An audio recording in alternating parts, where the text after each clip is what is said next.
May Greek word na ginagamit ng lahat ng mga philosophers, theologians, even ordinary Greeks, pero iba't ibang meaning para sa kanila. Yung word na yan ay magde-determine kung personal ba o principle lang ang tinutukoy. At yung revelation na makukuha natin dito ay crucial para maintindihan natin yung next part ng John 1:1. Kumusta mga feelingero?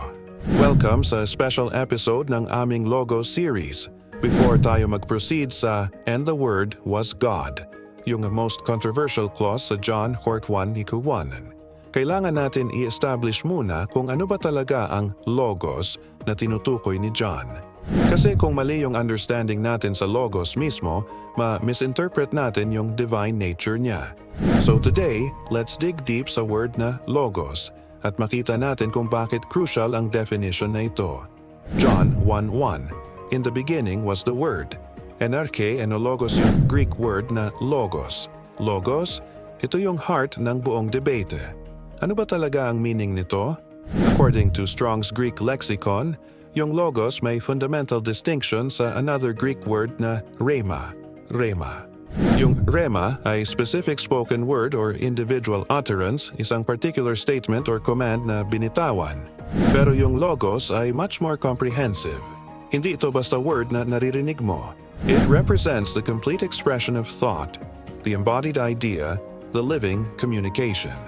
Hindi abstract concept na nasa isip lang. Hindi theoretical principle na nag-i-exist sa realm of ideas. Yung logos ay embodied expression, something that can be spoken, revealed, at manifested. Now, when it comes specifically sa usage ni John, may authoritative source tayo, si Joseph Henry Thayer. Kilala niyo ba si Thayer? He's a German-American biblical scholar na nag-work sa Harvard Divinity School. Yung Thayer's Greek-English Lexicon of the New Testament niya ay considered one of the most authoritative Greek lexicons for biblical study hanggang ngayon. Ginagamit pa rin ito sa seminaries worldwide. Now, when Thayer categorizes yung logos sa John 1, he places it under a very specific definition. Listen carefully sa exact wording niya. The essential word of God, i.e., the personal, hypostatic wisdom and power in union with God, his minister in the creation and government of the universe, the cause of all the world's life, both physical and ethical, which for the procurement of man's salvation put on human nature in the person of Jesus the Messiah. Nakita niyo yung key terms doon? Personal, hypostatic, hindi abstract, hindi principle, kundi personal being with divine wisdom and power na naging tao as Jesus Christ. Pero bakit ginawa ni John ito? Bakit ginamit niya yung term na logos instead na sabihin na lang niya directly na person o divine being? Remember yung historical context natin. John's audience ay mga Jews at Gentiles living sa Ephesus during yung Greco-Roman period.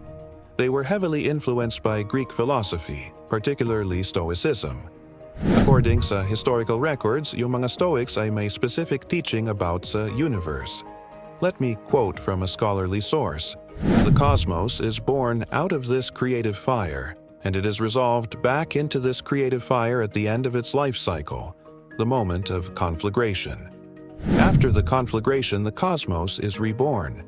It then passes through another life cycle, culminating in another conflagration. This process continues in an endless series of cycles. Some later Stoics, notably Boethus of Sidon and Panaetius, rejected the doctrine of conflagration and instead held that the cosmos was indestructible and existed eternally. Gets niyo ba yung implication nito? Para sa mga Stoics, yung universe ay eternal, walang simula, walang creator. Yung logos nila ay impersonal cosmic principle na nag-manage lang sa eternal cycles na ito. Pero si John is directly challenging this worldview. Hindi lang niya ginagamit yung term na logos para mag-describe ng personal being, he's also establishing na may creator na nag-start ng universe through yung personal logos na ito. Pero si John strategically took their familiar vocabulary at completely redefined it. Instead na mag-invent ng bagong terminology, he used their concept pero with revolutionary meaning. Parang kung may popular term ngayon na ginagamit ng tao in a certain way, Tapos gagamitin mo yung same term pero with completely different meaning para makapture mo yung attention nila at ma-challenge mo yung assumptions nila. That's exactly what John did. He said, "You know that logos you're talking about? Let me tell you who the real logos is. Hindi impersonal principle, divine person. Hindi abstract force, personal divine being." This is theological genius. John is doing apologetics, defending the faith by engaging with contemporary philosophy pero showing them the superior truth. Hindi niya sinuway yung Greek terminology. He baptized it. He redeemed it. He filled it with true meaning. At notice yung progression ng revelation ni John throughout his gospel. John 1:1 introduces yung logos as eternal, personal, divine. John 1:14, and the Word became flesh. Incarnation, John 1:18, identifies him as the only Son.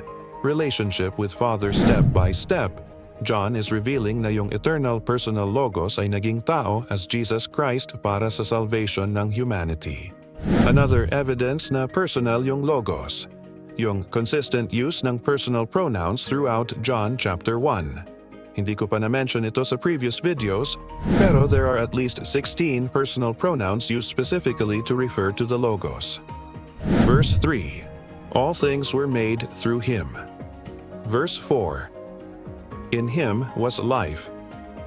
Verse 10, he was in the world. Now, while it's true na pwedeng gamitin ang pronouns sa figurative sense, yung context ng John 1 ay consistently personal. Yung mga actions na attributed sa logos, creating, giving life, coming to the world, ay actions ng personal agent, hindi abstract concept. At notice din yung profound connection sa John 1:18. No one has ever seen God, but the one and only Son, who is himself God and is in closest relationship with the Father, has made him known. Bakit si Jesus ang most reliable na nag-reveal sa Father? Hindi lang dahil siya ang plano ng Diyos, kundi dahil matagal na silang magkasama from eternity. Yung eternal relationship nila as Logos and Father ay naging foundation ng perfect revelation na ito. Walang mas nakakakilala sa Father kesa sa Logos na eternally existing with Him in intimate relationship. Now, may objection na laging naririnig natin. Hindi ba plano lang yung Logos? God's plan na naging reality? Interesting na objection yan. Pero may problema. Kung gusto ni John na i-describe yung divine plan, may specific Greek word siyang pwedeng gamitin sa biblical Koine Greek. Vuli, bule, divine counsel o plan prothesis, predetermined purpose dilemma, divine will, pero hindi yan ang ginamit ni John. He specifically chose logos, which primarily means expressed thought or spoken word, not unexpressed plan. Yung logos ay hindi internal planning na nasa isip pa lang ng Diyos. It's the expressed thought, the communicated word, the revealed wisdom. Yung difference ay crucial. Plan ay nasa loob pa lang, pero logos ay na-express na outwardly. Kaya nga pwedeng magingak with God yung logos because He's the expressed form ng divine thought, not the internal planning process. Pero mas convincing pa yung evidence nito sa ibang sulat ni John mismo. Sa 1 John 1:1-3, yung same author ay nag-describe sa logos in very physical, personal terms. That which was from the beginning, which we have heard, which we have seen with our eyes, which we looked upon and have touched with our hands concerning the word of life. Heard, seen, touched. You can't hear, see, or touch a plan or abstract concept. Only a person na naging flesh. At sa Revelation 19:13, si John explicitly identifies si Jesus as the Word of God. He is clothed in a robe dipped in blood, and the name by which he is called is the Word of God. Direct identification. Yung logos sa John 1:1 ay si Jesus Christ mismo, hindi plan, hindi concept, person. So, based on our analysis, overwhelming yung evidence na yung logos sa John 1 ay personal being, Thayer's authoritative definition, personal, hypostatic, strategic theological usage, against impersonal Greek concept, personal pronouns throughout, treated as person possession of life, only persons can be alive. Incarnation capability, only persons can become flesh. Relational capacity, can be with God. Kaya ngayon, when we move to yung next clause na and the Word was God, we're not talking about some abstract principle becoming divine. We're talking about a person who possesses divine nature. Yung difference na yan ay crucial sa understanding natin ng Trinity. Hindi ito philosophical abstraction. Ito ay personal reality. Three persons sharing one divine essence. Sa next video, titingnan natin yung most controversial part ng John 1:1. And the Word was God. Makikita natin kung paano yung Greek grammar ay nag-explain ng divine nature ng personal logos na ito without compromising his distinct personhood from the Father. Yung Greek construction doon ay magsosolve ng centuries-old theological puzzle about Trinity. If na-clarify sa inyo na yung logos ay personal being at hindi philosophical concept, please like, share, and subscribe. At i-comment nyo kung ano yung biggest realization nyo about sa personal nature ng logos. Salamat sa pakikinig mga filingero.